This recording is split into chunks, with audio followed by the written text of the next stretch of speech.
네, 안녕하세요. 지식생태학자 한양대학교의 유영만이 있습니다. 오늘은 여러분하고 같이 유영만의 인두 같은 한 문장 이런 시리즈를 이어가려고 하는데 저는 오늘 여러분을 위해서 갖고 온 문장이 있는데 일단 문장을 한번 읽어보도록 하겠습니다. 자, 살피지 않으면 보살필 수 없는 것이다. 무엇을 살피는가? 다가올 시간이 초래할 결과를 살피는 것이다. 자, 이 문장하고 거의 비슷한 문장인데 또 하나는 돌보는 사람은 언제나 조금 미리 사는 사람이다. 상대방의 미래를 내가 먼저 한 번 살고 그것을 당신과 함께 살펴보는 것이다. 더 한 번 더 사는 일이다.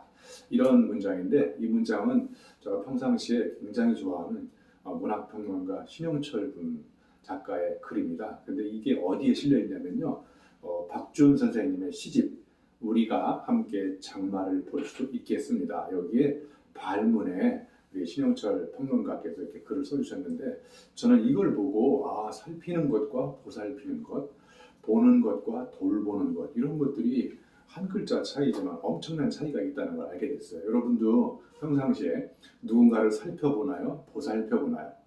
또 누군가를 보나요? 돌보나요?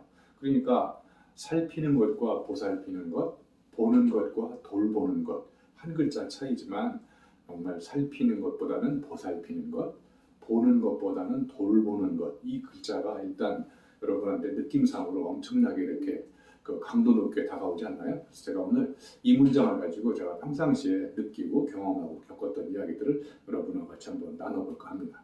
자, 그러면 이제 결론적으로 얘기하면 평상시에 내 곁에 있는 사람들을 자세히 살펴보지 않으면 그 사람을 보살펴 볼 수 없는 거고요.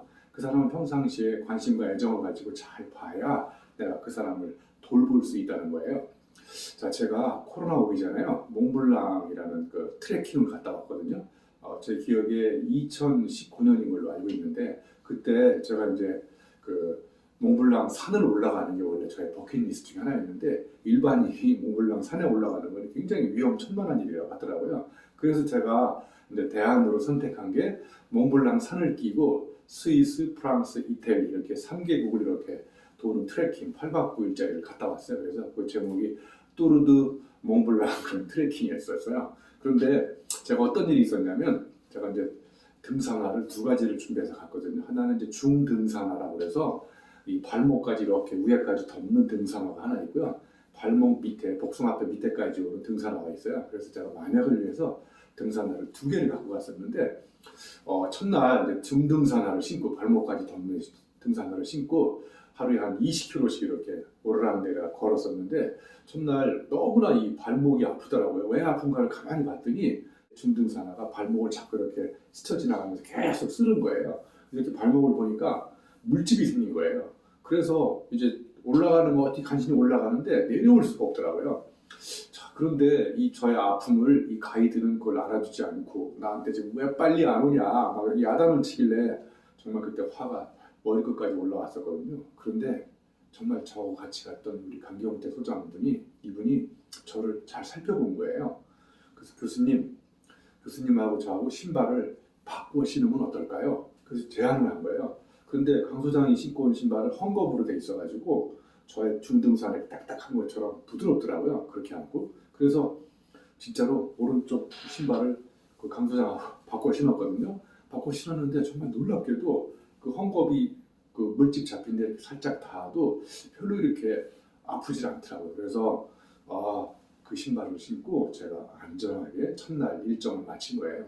만약에 강경태 소장이 저한테 그런 제안을 안 했다면 저는 아마 8박 9일 몽블랑 트레킹을 못 할 수 있는 그런 심각한 사태에 빠질 수도 있었거든요. 그런데 제가 이렇게 안전하게 몽블랑 트레킹을 잘 즐겁게 완수했던 가장 근본적인 동인이 뭐냐? 제가 오늘 여러분과 같이 인두 같은 한 문장에 서두에 읽어드렸던 살피지 않으면 보살필 수 없다. 그 다음에 돌본다는 것은 그 사람의 아픔을 미리 감지한 다음에 내가 먼저 미리 그 사람의 아픔을 역지사지로 감상을 한 다음에 감지한 다음에 살아보는 거예요.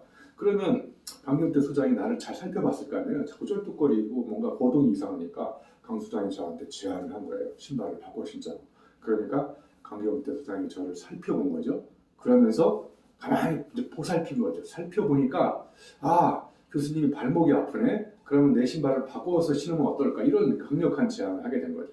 자, 그럼 강 소장님의 그 강력한 제안이 저한테 먹혀 들어간 거는 강 소장이 저의 행동을 유심히 관심을 가지고 애정을 갖고 이렇게 살펴본 거예요.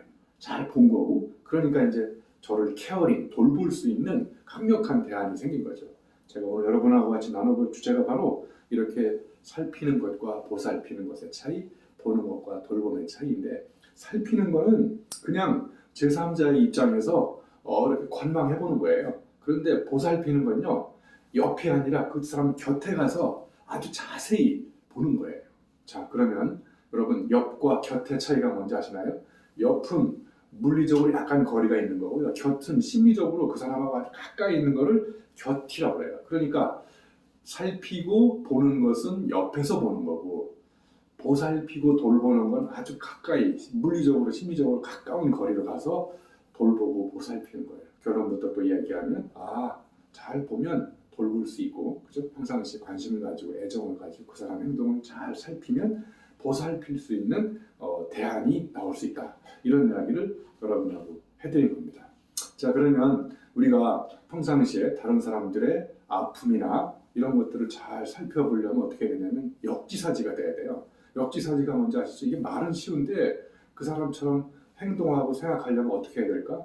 그러면 내가 그 사람 입장이 돼가지고 직접 행동해보지 않고서는 공감할 수 없는 거거든요. 하나 예를 들어볼게요. 여러분, 여기 열십자를 보여주고 의사한테 물어봤더니 그게, 의사는 뭐라 그럴까요? 뭐 적십자나 병원 기호로 보겠죠, 그죠? 그 다음에 이렇게 교통경찰한테 열십자를 보여주니까 사벌이라고 그러고, 산부인과 의사한테 열십자를 보여주니까 배꼽이라고 보는 거예요. 자, 그러면 산부인과 의사가 저걸 딱 열십자를 보는 순간 교통경찰처럼 사거리, 거꾸로 교통경찰이 열십자를 보고 사거리라고 생각했는데 산부인과 의사처럼 배꼽이라고 볼 수 있을까요? 이게 역지사지가 그만큼 힘들다는 거예요. 그러면 교통경찰이 저 열십자를 보고 산부인과 의사처럼 배꼽으로 보려면 어떻게 되느냐?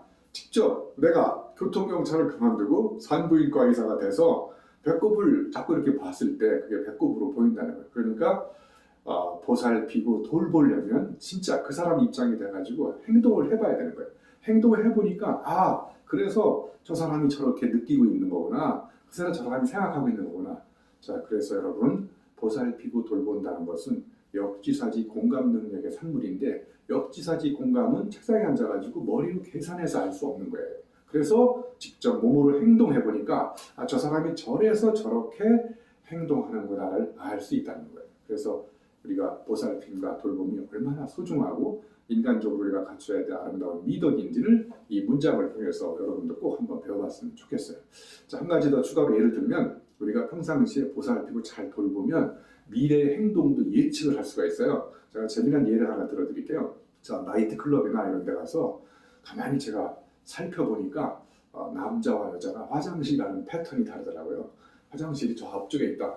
그러면 여성분들은 화장실을 직선으로 가는데 남성분들은 화장실을 이렇게 지그재그로 가요. 왜 지그재그로 가는지 아세요?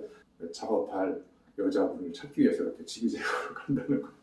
그러니까 그냥 봤을 때는 남자가 화장실 가고 여자가 화장실 가는 밖에 안 보이지만 잘 보살피고 유심히 관찰하면 남녀의 화장실 가는 패턴의 차이를 통찰할 수 있다는 거예요. 그러니까 관찰이 통찰을 불러온다는 것도 결국은 보살핌의 결과다, 이렇게 볼 수 있어요.